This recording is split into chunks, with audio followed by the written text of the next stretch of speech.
Welcome to Art Critique Basics, how to critique artwork, tips any artist can use.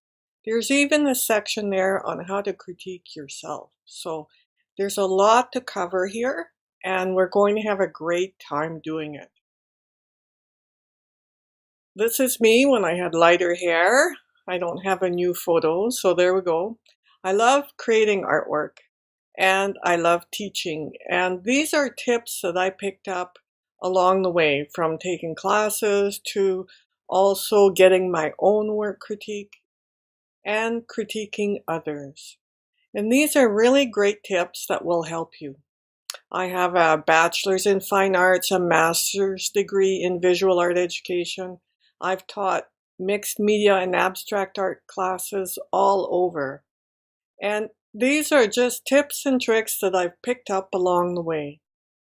You will learn about different kinds of critiques. You will learn that there are techniques to a critique.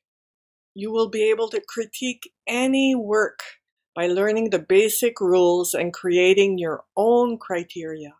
Because everybody has a specialty, and it's time to learn about your specialty and what it is. You will develop a repertoire of skills that will serve you for years to come. So join me in my course, Learning to Critique, and learning to critique all kinds of different media. Here's a quote I really like. If it is untrue, disregard it. If it is unfair, keep from irritation. If it is ignorant, smile. If it is justified, learn from it.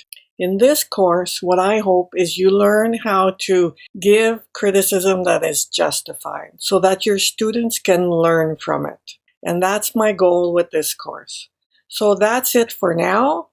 So join me in this course and learn how to critique many kinds of artwork and at the same time critique your own work.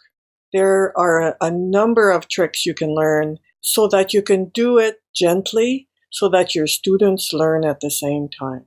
See you in the next section of the course.